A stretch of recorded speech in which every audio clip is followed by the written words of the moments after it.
Welcome everyone to this version of NCL Team Talk. This is a special version that we're coming live to you from Venice, Italy. Today we have a special episode that features the three amazing artists that are responsible for the amazing aesthetics that you're going to see when you board Norwegian Prima in a few months. I am proud to introduce them. First we have Peeta, who's the inspiration behind the wonderful design of the hull art that we've done. We have Sarah Hall that curates all of the art on board the ships.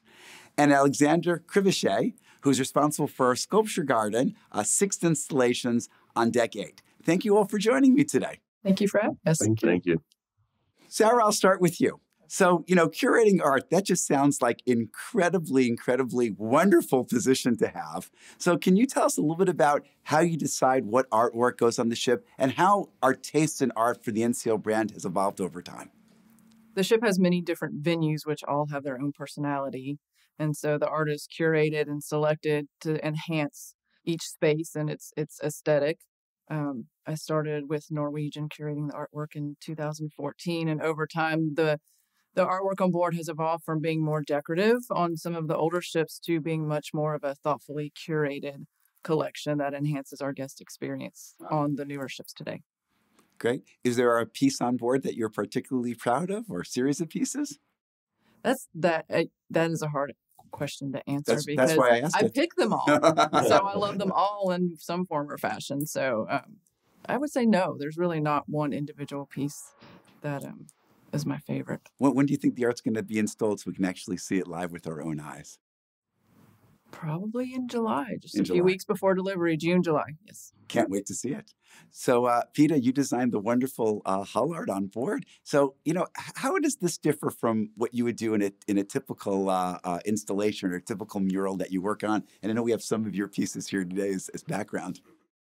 Well, the main difference between painting on the urban environment, big murals that I usually do, in this case, the building is not a building; it's a ship, and it's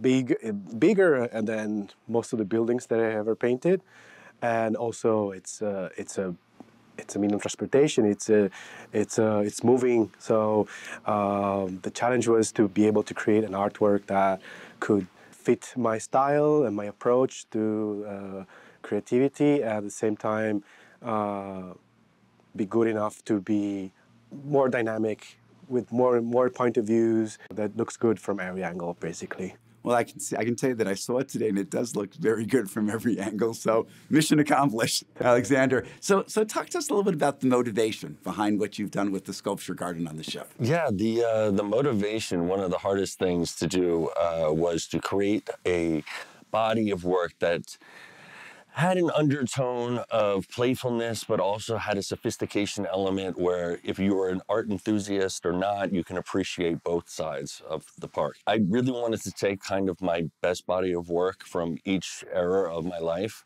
the ones that you don't want to change, which is rare as an artist because you never feel like each piece is ever done. Right. But the pieces that were on were chosen for this ship are the strongest ones I've ever done. Fantastic. And how long did it take you to put the whole collection together? About a year and 8 months. Wow. Yeah, that's a big investment. Yeah. Some pieces take 5 months. Some take no less than 3 months, some of the pieces. But the last piece that I did is about 5.5 months it took. And that's with a crew of 4 working 15 hours a day. Wow. and here we have a little replica of Scoops. Yeah, on the mountain as well. Take 6 months, but not the replica, I'm sure.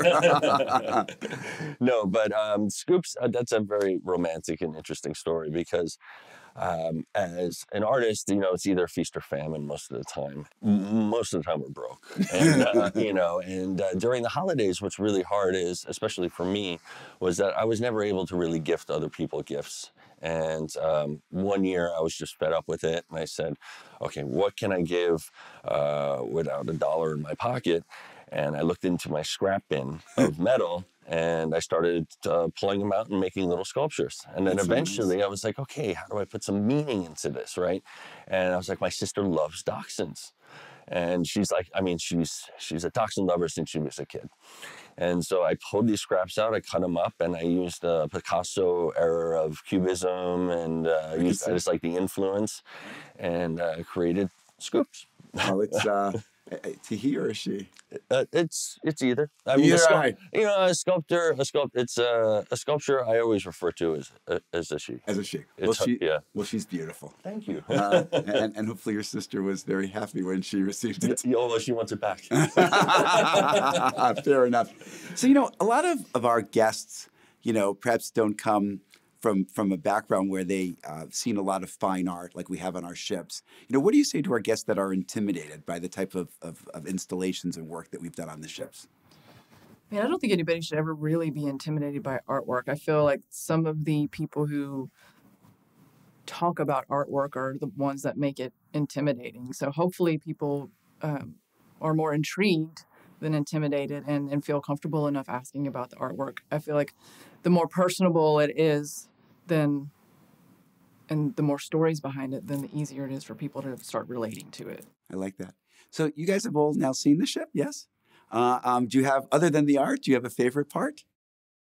I think the top decks, like I don't know what to call it, the round window areas. I think they will look pretty. Like where Hudson's, the restaurant is in the back. That's very nice. Yeah. Sarah, Alex, either of you? Oh, mine was the hull. That's very good. You gave a compliment to Peeta. That's very nice. Well, he hasn't seen your work, but you've seen his. That's the difference.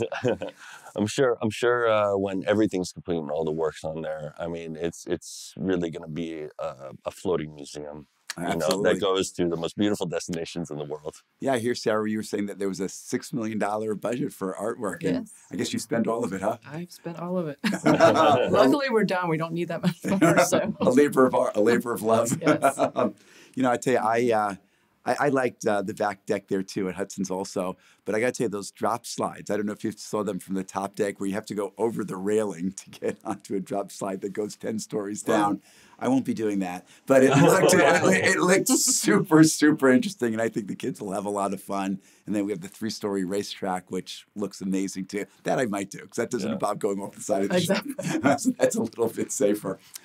So I want to thank all three of you for joining me today. This was fantastic, and I'm sure our viewers will get a lot out of this. And I want to thank all of you for joining us today here in Venice, Italy. We're watching the beautiful gondolas go up and down the Grand Canal and seeing our beautiful new baby nearing completion. Thank you all for joining us.